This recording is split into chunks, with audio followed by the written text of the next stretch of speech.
Olá, eu sou Alexandre Palhuso, diretor do Grupo Artesana, e a gente vai começar mais um podcast Papo de Prancheta. Eu estou aqui com a Carla Palhuso, minha sócia do Grupo Artesana, e a gente está hoje com um convidado muito especial, Igor Santos Melo. Tudo bom, Igor? Tudo ótimo, pessoal. Bom dia, muito obrigado pelo convite, um prazer estar aqui. Prazer é nosso. Um excelente Igor... papo hoje. Excelente. O Igor está representando a Teto. Igor, eu queria... Começando agora esse nosso bate-papo, o tema hoje é um tema muito nobre, né? Acho que, aliás, a Teto é uma organização, vamos dizer assim, que faz um trabalho maravilhoso. E eu queria aproveitar esse ensejo e perguntar para você, pedir para que você falasse um pouquinho do Igor, né? E um pouquinho da Teto, para os nossos telespectadores conhecerem essa empresa maravilhosa, essa organização maravilhosa. Não, ótimo. Para falar um pouquinho de mim, eu sou Igor Santos Melo, sou arquiteto urbanista, sou formado pela Unesp, estou fazendo meu mestrado em Habitat pela USP. Então, estou há mais de 10 anos relacionado à causa social, enfim, a levar projeto, levar arquitetura, levar engenharia para as favelas, né? Tenho uma passagem, sou pesquisador também, né? Então sou pesquisador visitante, fui pesquisador visitante pela Universidade de Hamburgo, na Alemanha também. Estou na Teto há 8 anos, entrei na Teto como voluntário, enquanto eu era estudante de arquitetura. A Teto é uma organização que trabalha com voluntariado, já vou contar um pouco mais sobre os objetivos da organização. E assim que eu me formei como bacharel em arquitetura, fui contratado pela organização para tocar o principal programa, que é o programa de moradias de emergência. À época, o programa só em São Paulo entregava cerca de 200 moradias por ano para famílias em situação de extrema vulnerabilidade. Depois me tornei o gerente social da Teto Brasil, então hoje cuido de toda a implementação metodológica e de projetos em mais de 50 favelas no Brasil hoje, em 7 estados, no Distrito Federal. Então a gente tem uma ação muito ampla. E falando um pouco da organização, a Teto surge no Chile. A Teto é uma organização que nasce lá em 1997 no Chile. É uma organização que no início vai dar respostas muito emergenciais para situações de catástrofe, né? Então, por exemplo, terremotos, foi uma atuação importante da organização no início, né? O Chile, aquela região dos Andes, tem uma incidência grande. Verdade. Depois a Teto vai se expandindo e hoje está em 18 países da América Latina e no Caribe. Então, de México a Uruguai, a gente está atuando. Aqui no Brasil, chega em 2007, né? Então a Teto está completando aí seus 16 anos no Brasil, né? Já superando os 16 anos, já é um adolescente, mas é uma organização com muito impacto, né? Só no Brasil são mais de 4.800 moradias construídas, mais de 300 projetos comunitários, já mobilizamos mais de 100 mil voluntários. Então a Teto é uma organização que vai fazer projetos para fortalecer comunidades. Esse é o core da organização.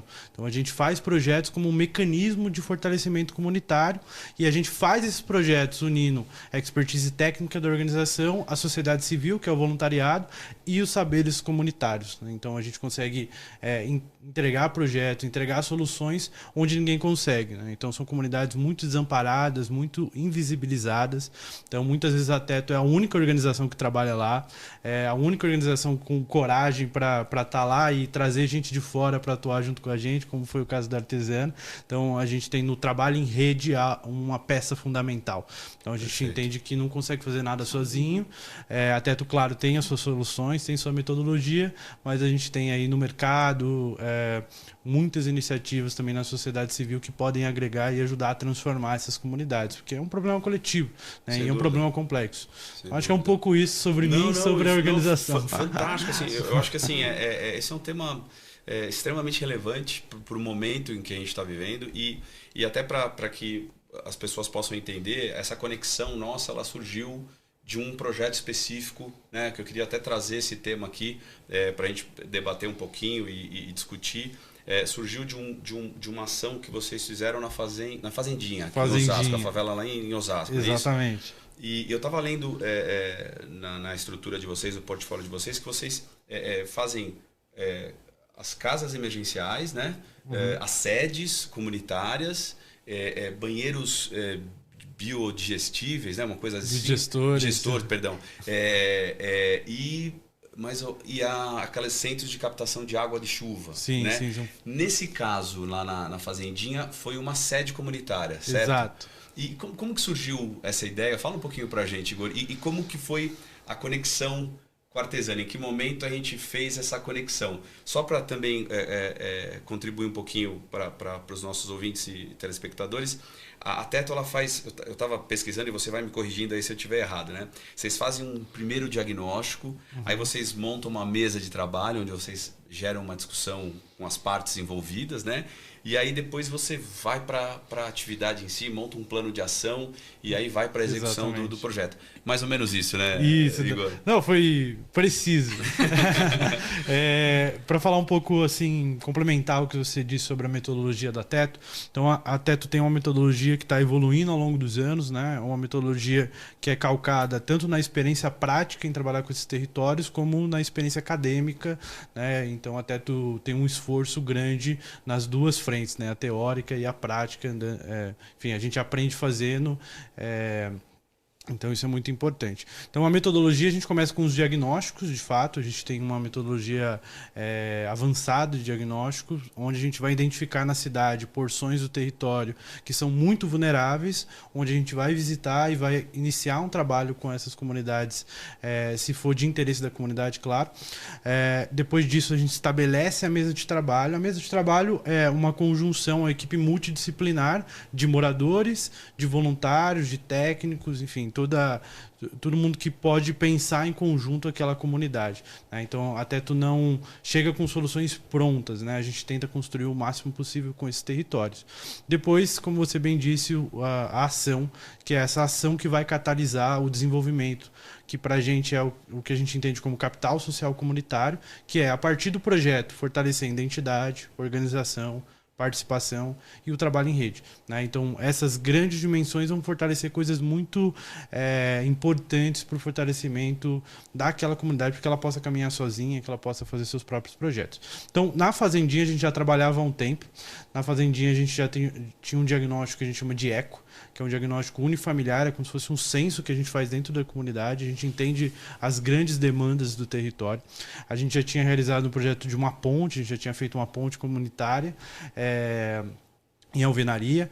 A gente já tinha feito algumas dezenas de casas lá na Fazendinha também, e alguns projetos de captação de água de chuva que, como você falou, fazem parte do nosso portfólio, né? Posso te interromper um pouquinho? Claro. Igor, quando assim, você falou que a comunidade tem que, vamos dizer assim, aceitar esse processo. Então, de qualquer forma, nesse diagnóstico, vocês chegam a identificar alguma comunidade que não aceita essa ação de vocês? É comum isso? Não, é pouco comum, né? Normalmente não vai avançar algum tipo de atividade em função de um contexto social muito complexo, onde existem barreiras do próprio território que vão impedir a atuação lá. Né? Então, tem comunidades que às vezes estão passando por um processo violento, né? Um processo que é mais complexo. Né? Então, isso é bastante comum, por exemplo, no Rio de Janeiro, aqui em São Paulo também, já foi um pouco mais. No Nordeste, a gente encontra alguns desafios nesse sentido também. Né? Então, tem uma barreira do contexto social, né? Que é bastante complexo também. E, às vezes, vai ter um desalinhamento de algumas prioridades, né? Então, às vezes, até tu chega numa comunidade e ela, às vezes, está num nível de precariedade que não é tão acentuado como outras que a gente já visitou. Então, a vulnerabilidade é o principal fator para vocês poderem atuar. A gente vai priorizar sempre as comunidades que a gente entende que são ainda mais desamparadas, né? Então, existe dentro da desigualdade, né? Então, você tem é bastante complexo isso, né? Então, a gente costuma chamar de favela precária, favela sobrecarregada ou hipervulnerável, que é um conceito que eu venho trabalhando no meu mestrado, que é quando você tem um acentuamento mais severo dos índices de vulnerabilidade, né? Então, você pega todos os índices que geralmente denominam a vulnerabilidade nas favelas, você vai pegar um perfil específico de produção social do espaço que é ainda mais vulnerável, né? Então, é com esse perfil que a gente tende a trabalhar, de fato. Então, são perfis onde não tem uma organização prévia, tem muita gente desempregada, muitas casas de madeira. Então, nas comunidades que a gente atua, mais de 40% das habitações são de madeira, por exemplo, né? Então, você tem um desafio habitacional, um desafio de projeto mais complexo, né? Então, se você pega o portfólio de iniciativas do próprio poder público e da iniciativa privada, o campo de melhorias habitacionais, por exemplo, que é um campo forte hoje na construção, foca muito nas habitações de alvenaria, que já são precárias, mas o barraco de madeira fica um pouco invisibilizado. Sim. Não tem solução nenhuma para o barraco de madeira, por exemplo. Né? Então, essa é uma característica visual, física e subjetiva desses territórios que demonstram o quão precários eles são, né? Então até tu vai sempre tentar priorizar eles a partir do diagnóstico, né? Esse diagnóstico a gente pode fazer de maneira manual, por machine learning, com inteligência artificial, são várias maneiras que a gente consegue fazer isso. Legal. Tem municípios que têm mais bases de informação que facilitam o acesso a... Bom, eu sei que o extremo leste de São Paulo, o extremo sul e o extremo norte são mais precários, então já vou definir aquela região e vou procurar naquela região comunidades que têm esse perfil de trabalho da Teto. Então, acho que e o governo consegue te fornecer dados também, contribui com alguns dados demográficos, vamos dizer, dessas regiões mais extremas para apoiar nesse estudo? Sim, sobretudo as capitais têm uma abundância de informação um pouco maior, né? Eu diria que São Paulo hoje tem a melhor base de informações, Curitiba tem uma base também já um pouco avançada nesse sentido, algumas outras capitais ainda têm um pouco mais de dificuldade, então às vezes até a capital não sabe o tanto de comunidades e favelas urbanas que existem no seu território. Coisa, né? Uma capital brasileira não sabe disso.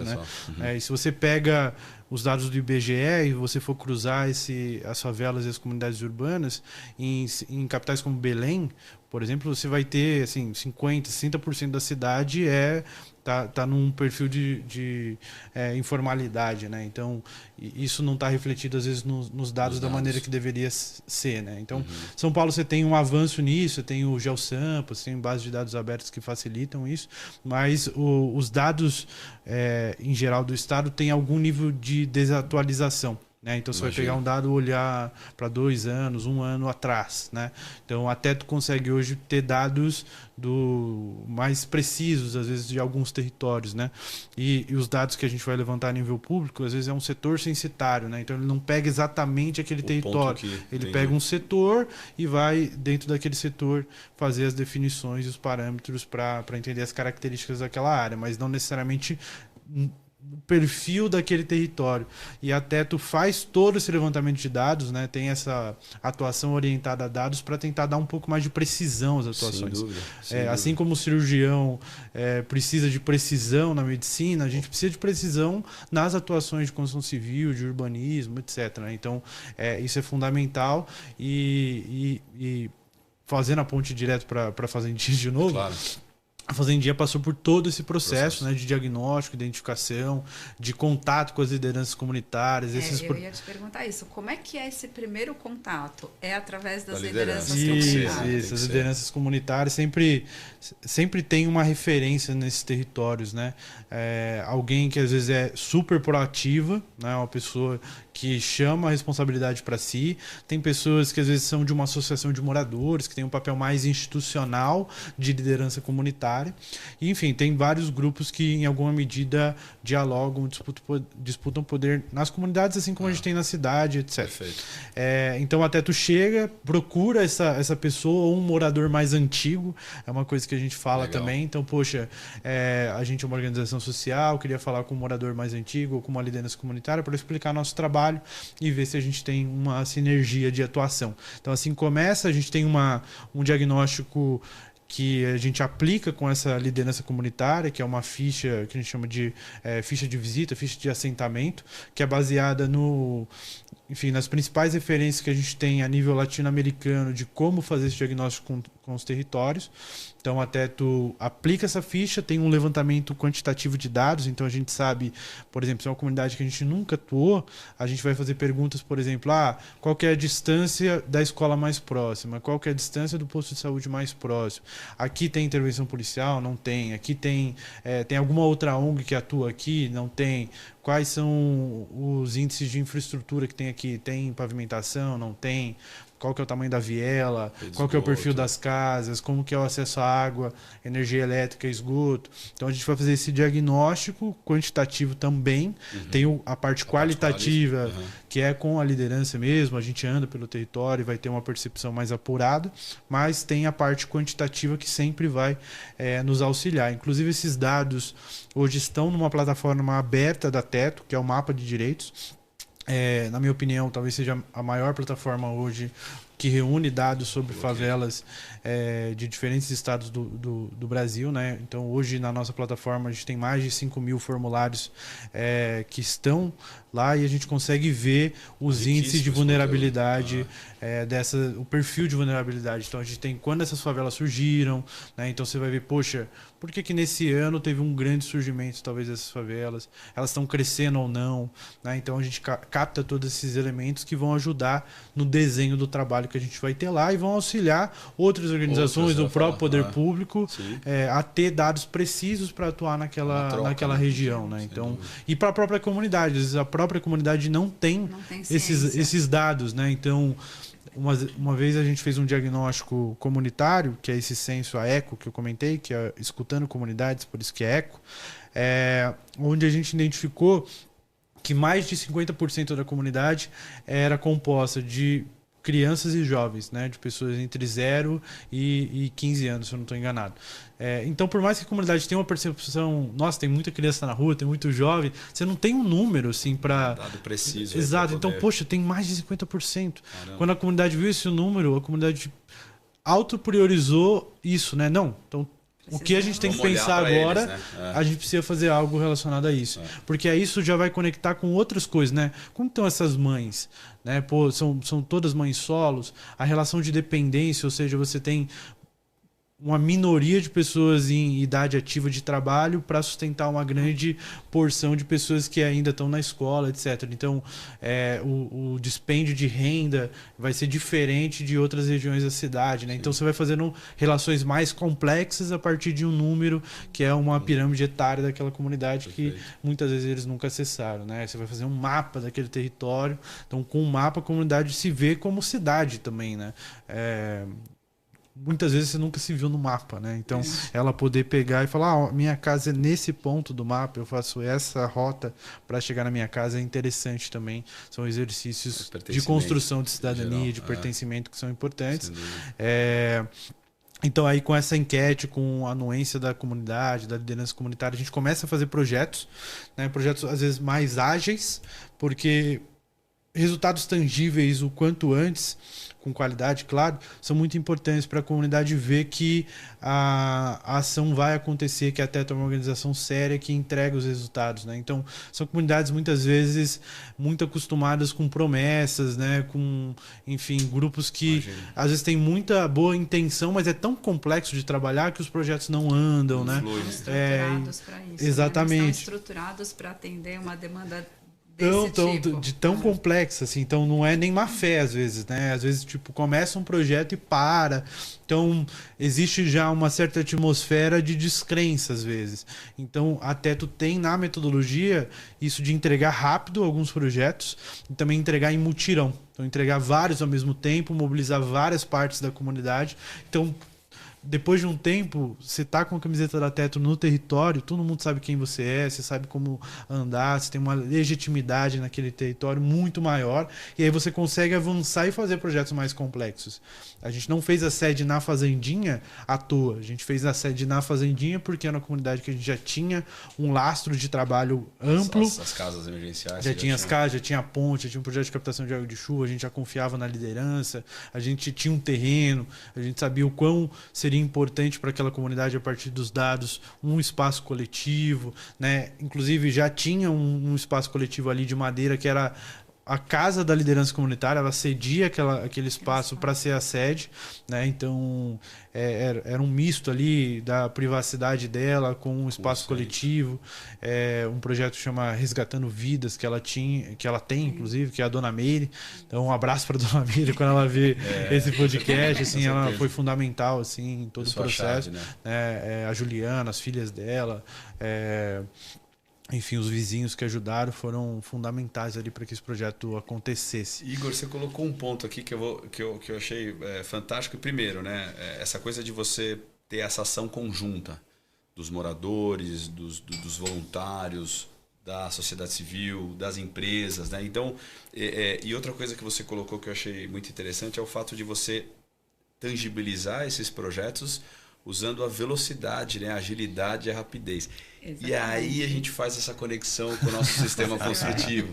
Né? Porque eu acho que é importante, né? Assim, e a ideia era justamente o sistema construtivo utilizado na sede foi o steel frame, certo? Então aquela estrutura metálica e os fechamentos com chapa cimentícia, que é justamente hoje algo que vem sendo desenvolvido muito no Brasil, né? E o mais legal de tudo é que você hoje tem no corporativo, para efeito de fachadas, isso já acontece já há bastante tempo. E de 4, 5 anos para cá, vem se intensificando o projeto de steel frame para as residências de médio e alto padrão. E aí, olha que legal, e a gente traz uma tecnologia de construtiva extremamente atual, eficiente para a comunidade. Então, poxa, a Teto, junto com os fabricantes, junto com a artesana, conseguiu viabilizar, trazer uma tecnologia extremamente recente, atual, para a comunidade, para o usufruto da comunidade. Né? Então, eu queria fazer esse link e dizer justamente que a velocidade é um ponto muito forte desse sistema, a praticidade e trazer também essa coisa dessa ação conjunta. Porque eu lembro que quando a Carla trouxe o tema e a gente discutiu internamente, né, porque é ela que cuida dessa parte da engenharia, as pessoas que foram convidadas, né, os montadores, os fiscais de obra, os caras estavam numa alegria assim de contribuição. Você conversa com alguns deles ainda hoje, eles ainda sorriso assim, cara, você não sabe que lindo, assim. Eu ia recebendo algumas fotos, eu falava, cara, que legal essa participação, esse engajamento. E assim, é transformador para todo mundo. Para todo mundo, né? Acho que por isso que essa coisa da ação conjunta, né? Do morador, das empresas, eu acho que foi maravilhoso. Eu queria que você falasse um pouquinho, não sei, Carla, se também quiser fazer alguma contribuição nesse sentido, eu agradeço. Pode falar. Não, acho que esse é um ótimo gancho. Assim, só para dar uma introdução antes, né? A gente tem hoje no Brasil, na construção civil, que tem aí mais de 75% das moradias construídas no Brasil são de alvenaria autoconstruídas, né? Então você tem uma forte presença desse sistema construtivo nas favelas, né? Nas favelas precárias. E eu tenho um mote na Teto que a gente precisa levar o melhor da construção civil para as favelas. Assim, como que a gente viabiliza isso? Né? Porque a gente sabe que tudo que é tecnologia, tudo que tem um valor agregado alto, vai criando barreiras para você levar para a população que tem menor poder aquisitivo. E dando as mãos com trabalho em rede, como é um problema complexo, como eu falei, não dá para resolver sozinho. Né? Então precisa dar as mãos. Então, quando a gente deu as mãos para a Artesana, Barbieri, enfim, outros parceiros que ajudaram a viabilizar esse projeto, foi assim, uma mudança de chave para a Teto, porque a Teto vinha com um sistema de wood frame, ainda não um sistema com a robustez de um sistema de wood frame, então a gente usava ainda perfis muito pequenos, só caibro 5x5, sarrafo, assim, o mínimo, que é o que a gente conseguia viabilizar. Quando apareceram as primeiras oportunidades do sistema de steel, né, eu falei, poxa, é aqui que a gente precisa colocar alguns esforços para conseguir viabilizar de fato. Então a gente fez uma primeira obra lá no Paraná, numa comunidade chamada Favorita, que é um centro comunitário fundamental para a comunidade hoje, né? Então isso aconteceu em 2021. E quando deu certo lá no Paraná, uma articulação que passou pela Barbieri e pela Artesana, a Artesana topou fazer com a gente esse projeto aqui na fazendinha em São Paulo. A gente falou, vamos fazer um segundo aqui em São Paulo. E foi novamente uma experiência que confirmou tudo que eu pensava sobre essa tecnologia, porque é muito leve, é muito acessível, intuitivo fazer. A Teto tem um projeto pensado para as favelas brasileiras, né? Porque na favela brasileira eu não consigo entrar com um caminhão Munk, não consigo entrar nem com a carretinha, preciso levar tudo na mão. Então esse painel não pode ser muito pesado, ele não pode ser muito grande, então ele precisa ter dimensões que possibilitem que eu passe pelas vielas mais estreitas de 1,80 m. Então é muito difícil, né? Então você tem que pensar o projeto com essas características. E o sistema de steel, às vezes se eu preciso desmontar algo, é super fácil, só desparafusar e monta, é super acessível, e os moradores vão entrando em contato com o sistema e vão percebendo, nossa, que diferente, nossa, mas fica bom mesmo, nossa, que leve, nossa, como é fácil, nossa, mas já ergueu a casa, né? Então você quebra alguns paradigmas. Alguém passa na frente e vê, porque a gente tem uma fundação que é um pouco mais demorada, né? Que são os pilotis, que é para poder trabalhar em qualquer terreno, e às vezes demora um pouco mais para você fazer a setup, então demora 2, 3 semanas. E bom, o morador vai passando e vai ser lenta, né? Aquilo não tá tomando conta, né? Quando chega os perfis de steel, quando chega os painéis, assim, sobe em 1, 2 dias. E aquela pessoa que foi trabalhar de manhã e tava só pilotir e voltou de tarde e já vê as paredes... o esqueleto, a estrutura, né? Sim, ela fica... Isso chama atenção, né? E os moradores vão...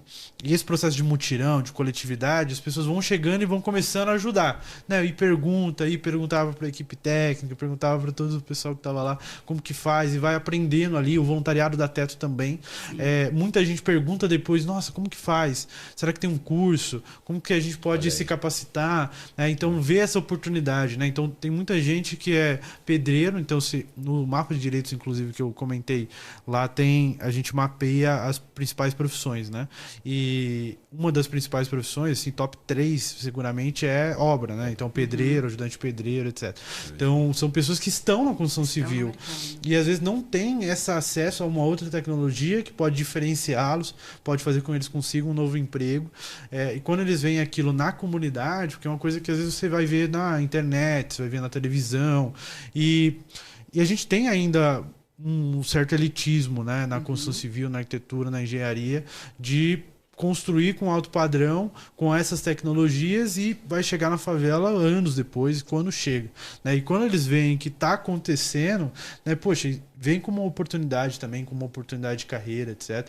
Então, agora a gente está ampliando, né, o número de construções em steel, né? Então a gente já fez uma moradia no Paraná, vamos fazer mais 2 no Rio de Janeiro.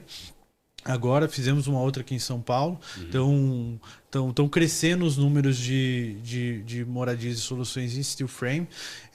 E a nossa ideia é também relacionar com workshops, com treinamentos, para pegar, assim, formar 15, 20 construtores na comunidade que vão ter um contato com o steel frame, com o drywall, né? E como fazer instalações elétricas e hidráulicas na construção a seco. E aí você tem uma consciência, né? Por exemplo, é um sistema que não gera resíduos, praticamente gera nada de resíduos, você consegue aproveitar tudo, né? Você constrói muito rápido. Então, quando eu falei a necessidade de fazer a coisa acontecer, né? Porque às vezes o engajamento da comunidade, né, são pessoas que trabalham a semana inteira, são pessoas que às vezes têm uma casa super precária, não tem tempo para pensar, então precisa se dedicar aos filhos. Exato. Dedicar então, 3, 4 horas do meu final de semana, ou um dia inteiro do meu final de semana. Exato. Né?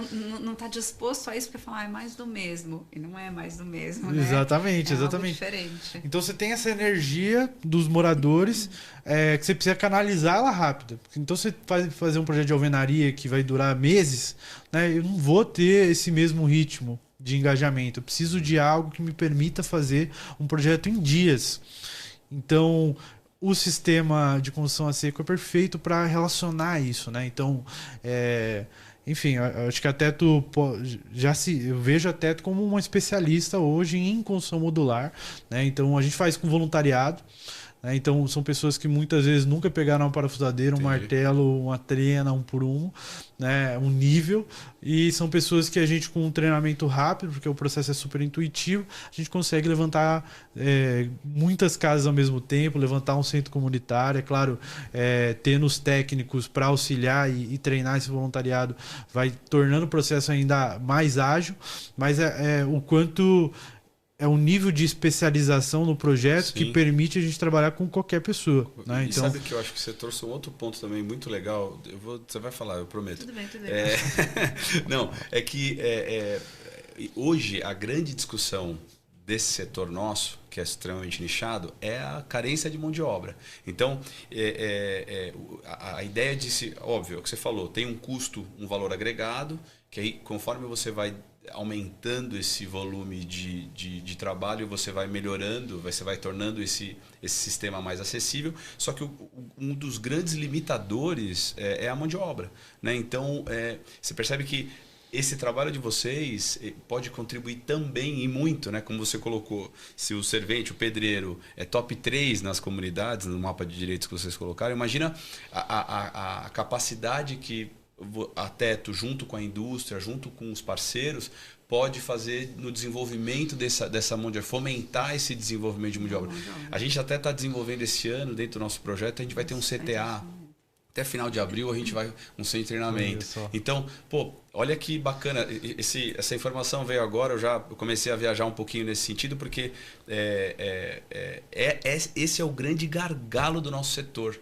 Né? Então, você vai falar com uma Sangoban, que é uma outra grande empresa que está nesse setor, eles estão a todo instante procurando fomentar a mão de obra, que é uma carência. Parceria com né? as empresas de instalação.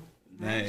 Justamente por conta faz super disso. Sentido. Não tenha dúvida. Mas, cara, fala um pouquinho da sua experiência com a Fazendinha, com a Teto, com esse projeto maravilhoso. Hein? Eu acho que, primeiro de tudo, foi muito...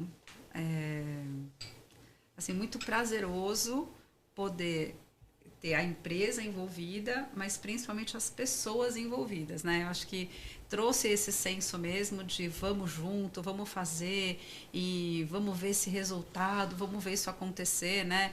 Os profissionais não viam a hora de ver aquilo pronto, porque eles queriam sair de lá, né, com o centro entregue. Então, todo esse envolvimento, acho que foi muito especial e fez muito a diferença para todos que participaram do processo. Mas também queria falar um pouco dessa questão que você falou da facilidade de movimentação, né? Porque o steel é exatamente isso. Você pode trazer o sistema numa carretona com todos os frames prontos e você pode trazer ele todo separadinho e fazer que nem um Lego ali, ou em partes que você monta e faz um Lego. Então, realmente, né, um grande desafio foi a movimentação, né? Primeiro susto, né, de quando nós chegamos lá, com essa questão de como a gente vai trazer até aqui. E deu certo. Sim. Né, porque as peças vieram de um jeito que dava certo. Então, acho que foi pra gente, assim, muito legal o envolvimento com as pessoas ali da comunidade, né? O interesse das pessoas de querer saber o que era, como funcionava. Então, além dos profissionais estarem fazendo algo que ia fazer a diferença ali, né? Construindo algo, porque eu brinco que nós somos mãos que fazem, né? Então, meu time são mãos que fazem. Sem essas mãos, a gente não faz nada. Pessoas. Então, além deles estarem fazendo algo, essa coisa de você passar o seu conhecimento ou dividir o seu conhecimento com outro, também teve um significado muito importante para eles, né? Sim. Então, você percebe que a gente tem que envolver mesmo as pessoas, porque elas querem multiplicar, elas se sentem orgulhosas de estar ensinando de serem conhecedores de um sistema. Isso, é a especialidade deles. Então, foi uma experiência nesse aspecto. E também, assim, temos um problema. E agora? Como que a gente vai dar a solução para isso, né? E pensar juntos ali, né? Exatamente. E um pouco de como gera esse pertencimento do funcionário com a própria empresa, né? Então, o quanto eles estavam orgulhosos lá de, poxa, a empresa está dedicando esforços e recursos para que isso aconteça. Para eles era lindo, né? Então, eu lembro muitas vezes eles elogiando você, Carla, e a equipe do tipo, nossa, ela tá deixando de me colocar uma outra obra para estar aqui, isso para mim tá sendo transformador. E teve funcionário que trouxe o filho depois, no outro dia, para ver aquilo. para entender o que é a cidade de verdade, o que é o Brasil de verdade, Isso, que no fim ali isso. é o Brasil de verdade. Sim, Assim. sim, No Brasil, sim. 65% da cidade brasileira tem algum nível de irregularidade, tem algum tipo de produção informal, autoconstruída, ou seja, o Brasil de verdade é mais próximo do que está ali na Daquilo fazendinha do que o está resto. aqui no centro de São Paulo. Assim, Verdade. né? Então, o quanto é pedagógico pro funcionário em vários aspectos. Assim, muita gente comentando o quanto estava sendo transformada. Assim. Então, você, de fato, é um dos propósitos da Teto, que é essa transformação cidadã, essa formação cidadã. Então, quem participa de uma ação da Teto, quem vai para o território, volta diferente.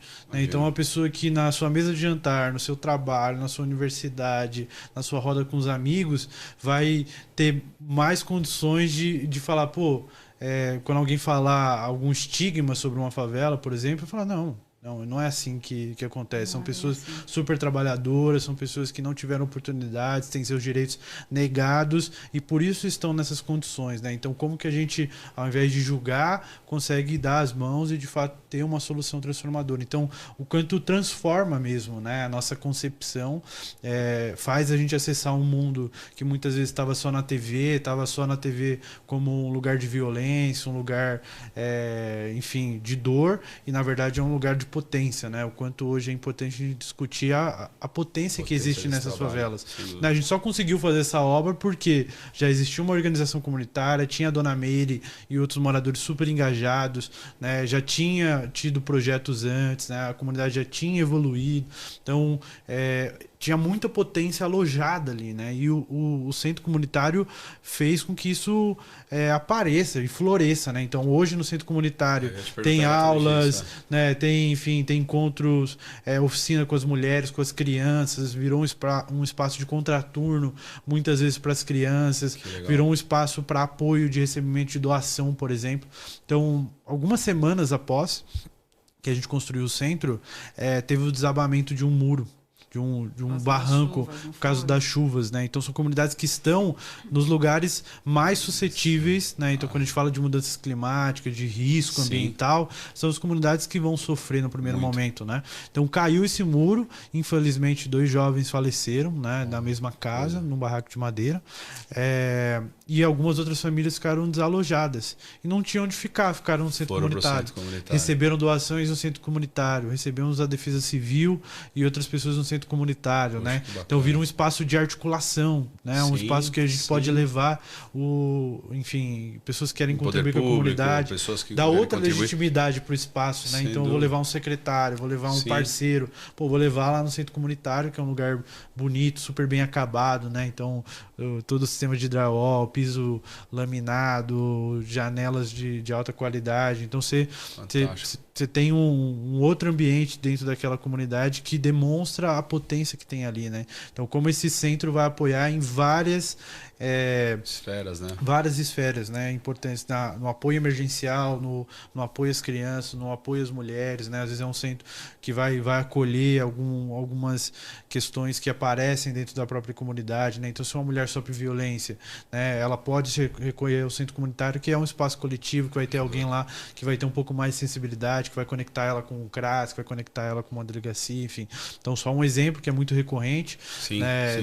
Não só dentro das comunidades, né? Claro. Diria até que fora das comunidades talvez seja até maior, mas acontece ali e você não tem, às vezes, um lugar de apoio, né? Então, esse centro comunitário vai adquirindo várias facetas para abraçar em vários aspectos, né? Então, poxa, uma criança que não tem onde ficar, uma criança que vai ter um problema, vai ir para o centro comunitário, vai ter um lugar agora onde ela pode estudar, com boa iluminação, com boa ventilação, que vai ser capaz de oferecer uma boa infraestrutura para o desenvolvimento dessas crianças também, né?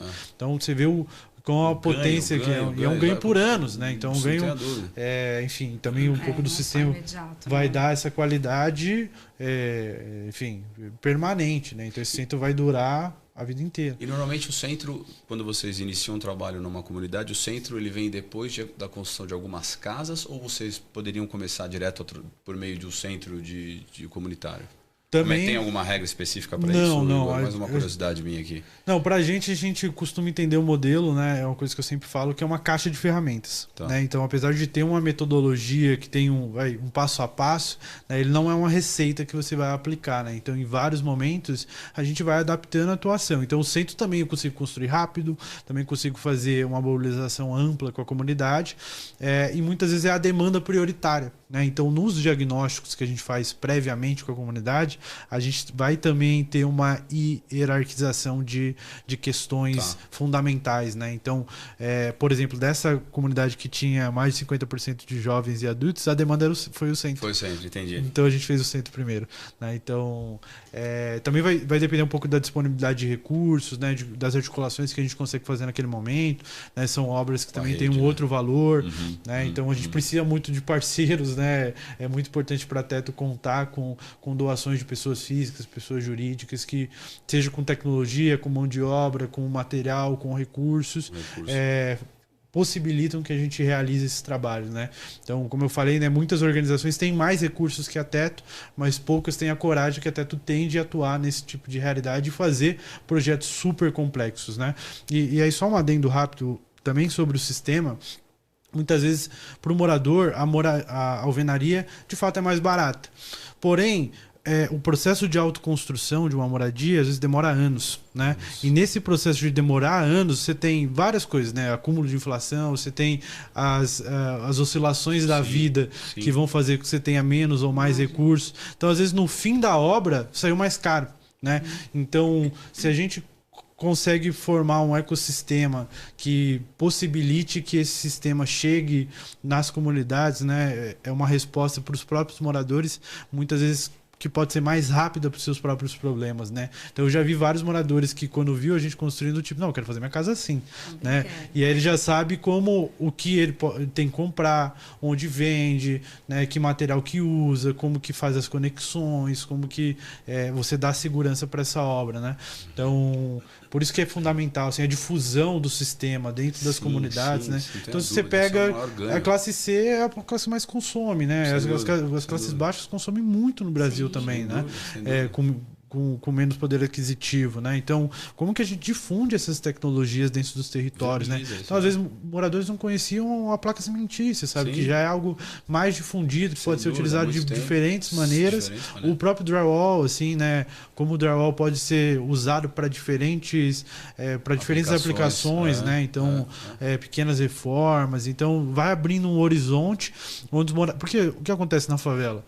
Você vai olhar para o seu vizinho, o meu vizinho construiu assim, de alvenaria. Pô, eu vou construir porque eu sei que dá certo. Exatamente. Né? Então, quanto alguém não construir com steel, eles não têm essa referência, né? Às vezes é de passar lá na frente e ver, é mais ou menos assim que se conecta, né? Então, você vai aprendendo. Tem esse processo histórico no Brasil, assim, das construções de alvenaria, né? Então, a gente tem uma oportunidade histórica de criar novos processos que vão dar mais qualidade habitacional, né? Então, inclusive... Rapidinho, tá? Tô falando um monte. Não. Mas no meu trabalho final de graduação, quando eu me formei em arquitetura, foi um trabalho final de graduação que chamava Marmita, Novas Tipologias para Autoconstrução. Né? Foi um trabalho premiado, foi um dos 30 melhores do Brasil, na verdade, entre os países falantes do português, né, da lusofonia, foi um dos 30 melhores trabalhos, pela Arquidele, que discutia novas formas de construir, de projetar a cidade, projetar a favela com sistemas construtivos que você pode comprar em qualquer lugar, que podem ser feitos com mão de obra local, disponíveis, etc. Né? Então, na época, dentro de uma das melhores universidades do país, não tive um contato tão amplo com os sistemas de construção a seco, né? Ainda dentro das grandes universidades. Você vê como é desafiador. Não é tão difundido. Então, nesse meu trabalho não tinha tanto uma composição de construção a seco. Ainda era mais na alvenaria, mas já projetando do tipo como a gente pode pensar uma outra realidade habitacional. Né? Essas famílias, por mais que estejam morando por outras conjunturas nessas situações, é possível que se qualifique, né? Você não pode entender a favela como algo que tem que ser erradicado, que você vai passar uma máquina, vai limpar, vai construir prédio e resolver o problema.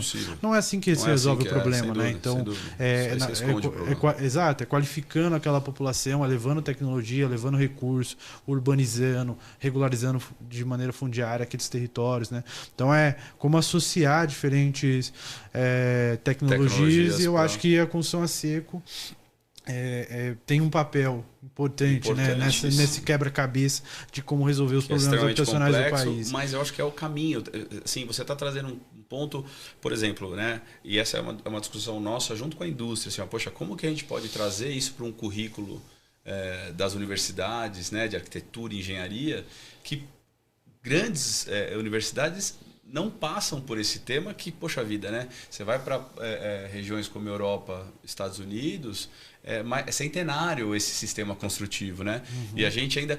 Existe um detalhe cultural que a gente vem melhorando ao longo do tempo, mas aquela coisa do toque-toque, né? Sim. E o pessoal acha frágil. Mas aí quando você... Isso na classe C, vamos dizer, né? Olha que ruptura cultural, né? Você deixar isso ali e as pessoas falam, nossa, isso aqui é legal. Essa é a ruptura cultural. Não, isso aqui é ótimo, isso aqui é rápido, é resistente, né? Isso, né?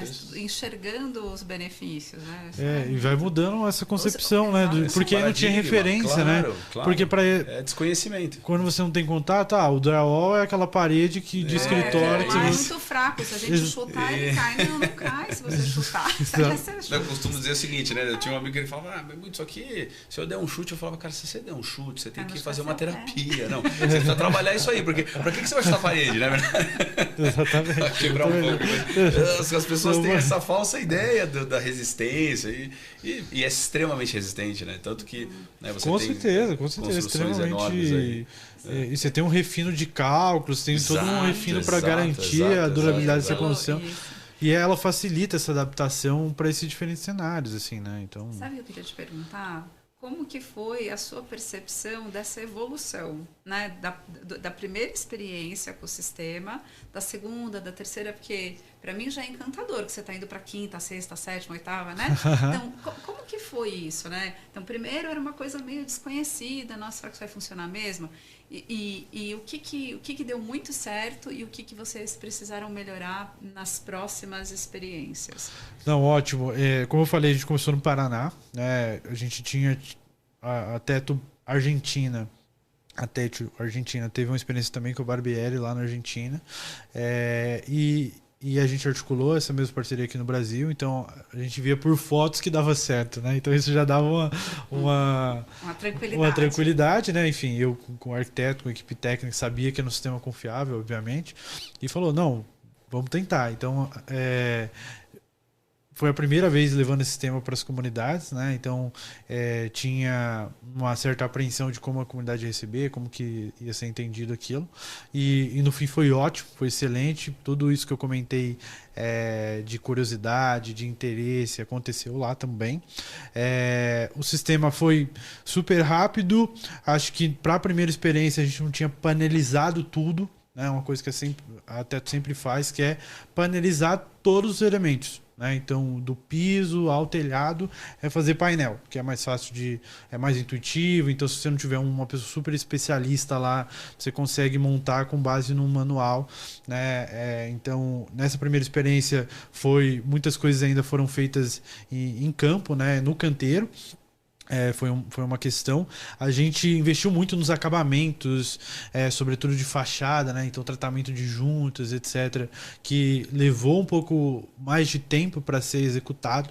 No projeto da Fazendinha, a gente já panelizou tudo, né? Panelizou todos os frames foram trazidos. A gente ainda chapeou alguns em campo, que depois nas outras obras a gente já trouxe também chapeado, que aí facilitou, a gente entendeu como fazer essa logística com a chapa, para a chapa não romper. Então a gente estruturou melhor o painel, diminuiu o tamanho dele. Então hoje os painéis têm o tamanho da chapa cimentícia. Legal. Né? Então 1,20, 2,40.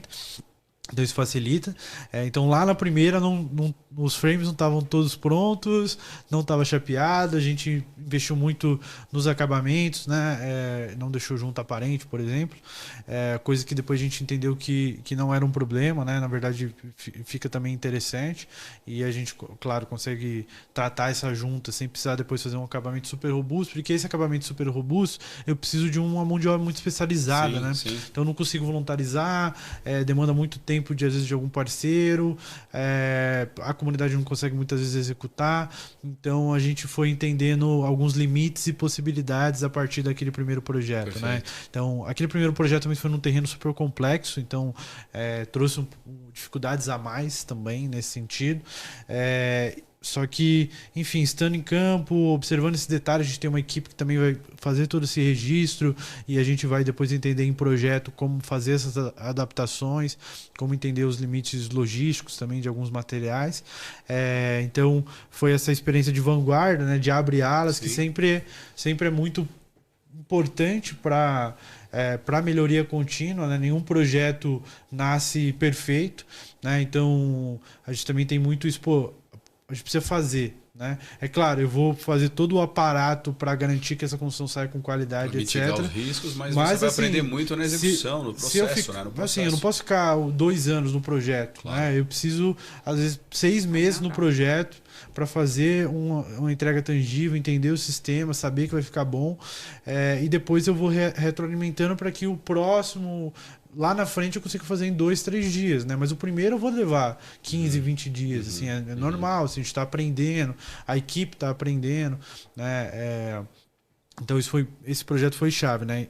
E aí no projeto da Fazendinha, como eu comentei, já veio os frames, né? Já tinha muita coisa mais detalhada. Mas a gente ainda precisou chapear algumas coisas lá no canteiro, como tem pouco espaço, né? Você vai tendo uma dificuldade, tem que movimentar o perfil, e aí tinha fio de alta tensão, então você tinha que tomar cuidado. Então super complexo, é um canteiro, claro. Não tem infra assim do lado, a gente estava debaixo de uma torre de alta tensão, assim, né? Então, do lado de um córrego, né? Então, é um outro perfil de complexidade operacional, né? Inclusive eu costumo trazer, quando eu vou dar aula ou palestra em faculdade de arquitetura e engenharia, eu costumo falar, isso é mais complexo fazer um projeto aqui, sabe? Você precisa usar ainda mais o que você aprendeu de física, matemática, aqui, isso aqui é a realidade. Você não tem uma máquina que você quer, você vai lá e contrata e movimenta. Não. Né? Então, poxa, para eu dar essa inclinação no braço, talvez é melhor eu mudar o projeto do que tentar então viabilizar dessa outra forma. Você precisa colocar suas capacidades intelectuais ainda mais em prática, assim, mais estimulante também, assim, vai formar ainda melhores profissionais, né?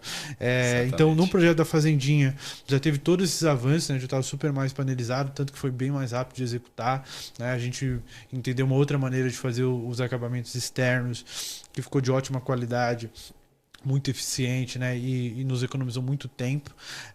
Depois, agora, nas moradias que a gente vem fazendo, aí já diminuiu o tamanho do painel, já deixou um painel mais leve, né? E menorzinho, então está ajudando na logística, na operação. Perfeito. Então, a cada projeto a gente vai implementando alguma coisa nova, né? Então, onde a gente tem que fazer de fato um reforço estrutural, onde a gente consegue resolver de uma outra maneira. Porque assim, por exemplo, o estilo, você vai fazer um cálculo de vento, né? Mas, por exemplo, na favela, assim, tá imbricada ali no meio de várias casas, né? Você precisa ter um outro fator para esse cálculo de vento que talvez não seja o habitual, né? Então aí você consegue dar uma eficiência de obra, mantendo uma qualidade técnica e a durabilidade com esse entendimento do contexto local, né? Então você vai conseguir atender mais famílias, né? Se você faz uma gestão mais eficiente dos materiais que você vai usar em cada projeto. Para as moradias sementes, né? Que são essas moradias que a gente vem construindo no sistema de steel frame, ela também tem 2 padrões, né? Então ela tem um padrão vagão, que é um compridinho de 3 por 9 metros, e um padrão L, que é também para se adaptar a outros tipos de terreno, né? No fim, ela é composta por módulos de 9 metros quadrados, né? Ou seja, eu posso fazer uma moradia de 18, uma moradia de 36, uma moradia de 54, só acoplando esses módulos de maneira a atender diferentes tipos de terreno, né? Tem uma pesquisa da Teto que a média de um barraco numa favela das que a gente atua é de 27 metros quadrados. Por isso que o projeto base tem 27. Os módulos de 9. E você tem cerca de 40% menos de 20 metros quadrados os terrenos nessas comunidades. Né? Então são comunidades que eles têm terrenos pequenos. Né? Então com módulos de 9 eu consigo fazer diferentes composições.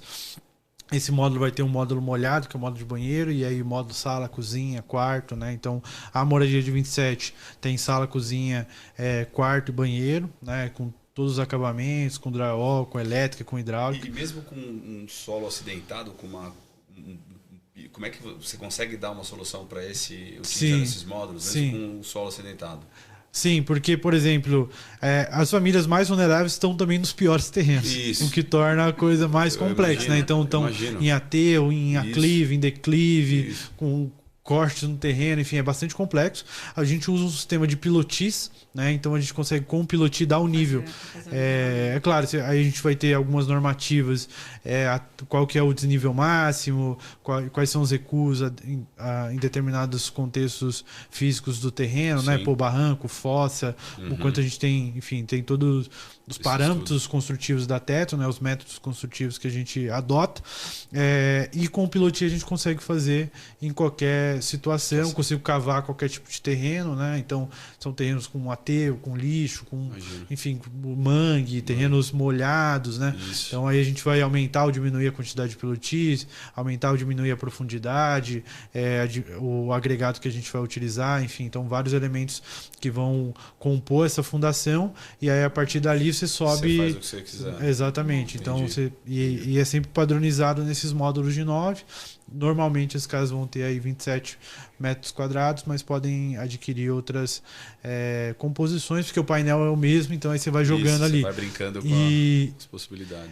E o bom de ser panelizado, além de toda essa eficiência que a gente comentou, você também a família consegue compor melhor de acordo com as suas necessidades alguns elementos da casa, né? Então, eu prefiro que o quarto fique aqui. Eu prefiro que o quarto fique ali. A família participa do desenho, da concepção do projeto, e os próprios painéis, quando chegam, você pode movimentá-los, como eles têm o mesmo tamanho, né? Então eu posso trocar uma janela daqui para cá, daqui para lá, sem ter nenhum prejuízo estrutural. Porque às vezes, como a comunidade é muito dinâmica, uma vez a gente foi construir com uma família, ela estava num terreno super complexo, é um retrato da vulnerabilidade, era um terreno que alagava muito, tinha cobras, então quando a gente foi construir tinha cobra lá no terreno, precisou chamar bombeiro, etc. E ela comentava, ela tinha uma recém-nascida, ela comentava, quando alaga, eu preciso subir na mesa da cozinha porque as cobras entram. Nossa. E eu não consigo dormir, né? E eu fico com a bebê no colo e espero a água baixar, né? E ela já tinha vários problemas relacionados à falta de sono, à preocupação, né? E eu estava nesse terreno há 5 anos, né? Nessa situação há anos, né? E aí a gente trouxe essa moradia com esse sistema construtivo, e aí você eleva a casa, né? Então você possibilita que essa oscilação de água, não entra mais bicho, a casa toda acabada. Então o que tem o ganho no bem-estar subjetivo, né? A gente tem uma pesquisa com a Fundação Getúlio Vargas, onde a gente diagnosticou o impacto da moradia no bem-estar subjetivo dessas famílias, né? Então a moradia reduz estresse, reduz solidão, reduz uso de antidepressivo e ansiolítico, aumenta confiança, aumenta solidariedade, aumenta, enfim, diferentes aspectos que vão dar um ganho, autoestima, enfim, né? Então, uma pessoa que se sente menos sozinha, não só pela casa, mas pelo processo que a Teto dá, né? A Teto acompanha essa família por meses, né? Então a gente estreita... Após a entrega da casa. Isso, estreita um vínculo muito grande, né? Então, no caso dessa família, a gente mediu todo o terreno, fez toda a composição. No dia que a gente foi fazer a obra, eu construí uma casa do lado. Assim, de uma semana para outra. Não estava previsto. E aí a gente, com o projeto, conseguia alterar as janelas, por exemplo, para não ficar para frente do vizinho, né? Então a gente consegue fazer mudanças ali no projeto. Que são pequenas, mas que são perfeitamente fundamentais. Tem família que não quer a janela para a rua, que ela quer um pouquinho mais de privacidade, prefere a janela para o canto, né? Então você consegue, com esses módulos, fazer essas pequenas adaptações e personalizações que vão gerar também uma identidade, uma participação para essas famílias, que é muito difícil de dar quando você está falando de um projeto em escala, né? Geralmente a escala industrial, assim, vai... Você, é esse o padrão, etc. Né? Então a gente pensou um projeto que possibilita... Flexibilidade. Exatamente, né? E aí se precisar fazer um reforço, etc., depois você mexeu nos modos, aí você vai, enfim, atirantar ou fazer alguma coisa que possa dar uma segurança estrutural, caso, sei lá, precise associar vários módulos abertos de um mesmo lado, né? Então vou fazer um outro tipo de travamento, de contra-limitamento, enfim, que aí pode ser depois da alocação dos modos, né? Então o sistema permite isso, né? Então acho que isso também é fantástico, sabe? Então você precisa fazer uma adaptação ali na hora, é fácil de fazer, então isso é muito, muito importante, né? Sem dúvida. Eu falo assim, ó, esse papo tá maravilhoso. Eu tô, assim, eu já estava encantado do nosso projeto, da nossa participação. Aí você viu mas quão maior isso tudo é, né? Não, isso aqui é uma agulha no palheiro. Esse trabalho, tudo que você está colocando pra gente aqui, Igor, é maravilhoso. Eu acho que é um trabalho encantador. E eu queria aproveitar e pedir para que você falasse para a gente, para o nosso público, como que a gente pode apoiar, como que a gente pode ajudar a Teto nessa empreitada, né, fantástica que vocês fazem. Bom, ótimo.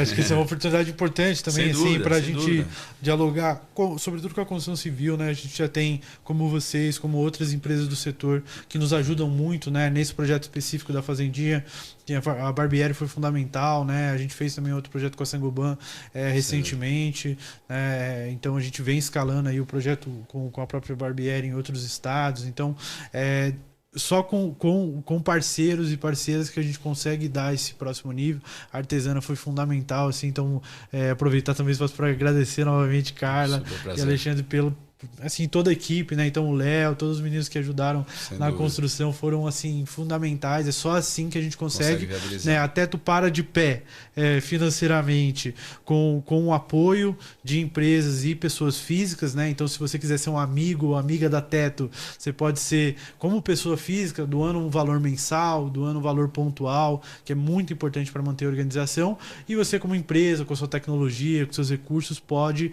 fazer programas, por exemplo, de voluntariado corporativo com a gente, onde, além de financiar uma obra, financiar um projeto, você vai levar seus colaboradores e colaboradoras para executar junto com a gente, né? Então, todos esses ganhos para a identidade do colaborador com a empresa, com a causa, consigo mesmo, o team building, né, que você gera, horizontalidade, né? Então você tem às vezes o CEO com um funcionário da planta na mesma obra, assim, então o quanto isso não gera de ganhos para a própria empresa, negócio, assim, algo que você não vai conseguir com uma palestra, com uma formação lá dentro do escritório, né? Então isso de fato é transformador. É possível fazer esse programa de voluntário corporativo, doar recursos recursos diretamente para a organização para financiar outros programas. A gente tem um Fundo Teto, que é um fundo que a Teto tem, onde as comunidades acessam esse fundo, postulam seus projetos, né? Então, toda essa rede de comunidades que a gente tem, elas participam de um edital, postulam seus projetos a esse fundo, e com esse fundo a gente consegue financiar essas obras, né? Então, a sede da Fazendinha, a sede da Favorita, a gente financiou com o Fundo Teto também, que é um recurso que a gente consegue aplicar nessas comunidades, né? Então, as empresas podem também doar para o Fundo Teto, assim, é um canal muito importante. E, como eu disse, com tecnologia, com assessoria técnica, tudo isso faz com que a gente leve, de fato, o melhor que tem disponível no mercado, na construção civil, para as comunidades, e tem um ganha-ganha para todo mundo, né? Tem um ganha para Teto, tem um ganha para a comunidade, obviamente, e para a própria empresa, para as marcas, para difundir as tecnologias, para se associar a uma organização jovem, uma das maiores organizações do país e da América Latina, né, que mobiliza em 18 países, né? Que você 18 falou, países, né? Então, até a nível latino-americano já mobilizou mais de 1 milhão de voluntários, né? Então, imagina o tanto de conexões que geram esses 1 milhão de pessoas, né? 100 mil pessoas que passaram pela Teto. Hoje, onde elas estão, né? Então, hoje, pessoas que passam pela Teto estão em grandes cargos, estão no poder público, estão em funções importantes em empresas, né? Então, é um capital multiplicador para todo mundo, assim, né? Perfeito. Então, investir na Teto é investir na própria empresa, é investir na tecnologia, é investir na marca. Então, acho que é um hub que a Teto possibilita, assim, que é realmente um diferencial, assim, né, para as organizações do terceiro setor. Então, o apoio que a gente vai eu colocar peço... na tela, mas tem algum contato que você queira passar?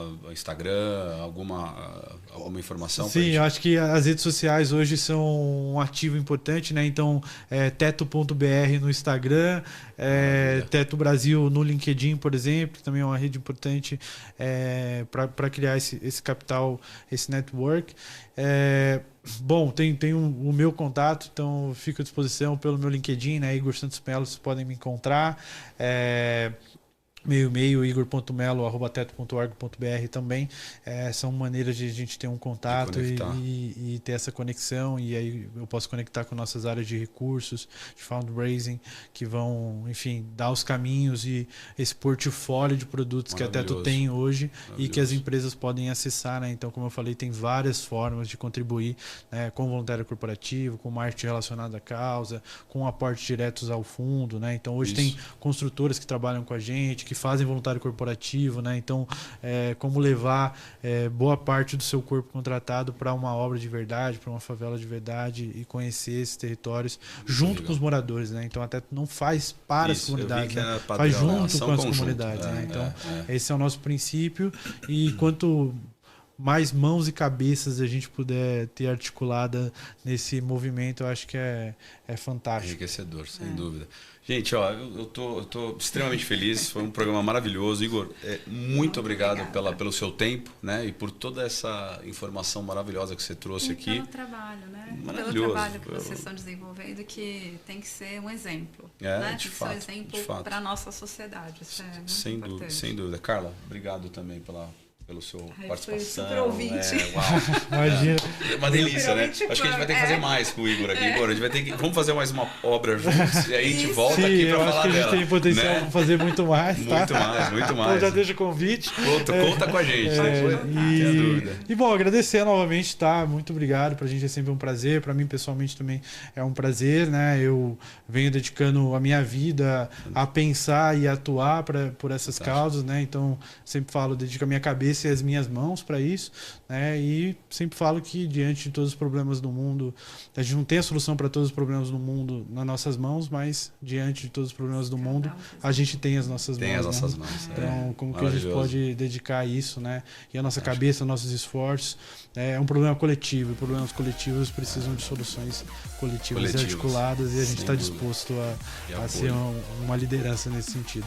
Parabéns pelo trabalho e conte com a gente. Pode ter certeza que a gente vai fazer muito mais junto, hein? A Carla, hashtag fica a dica. Pessoal, obrigado e a gente se vê no próximo programa. Um abraço.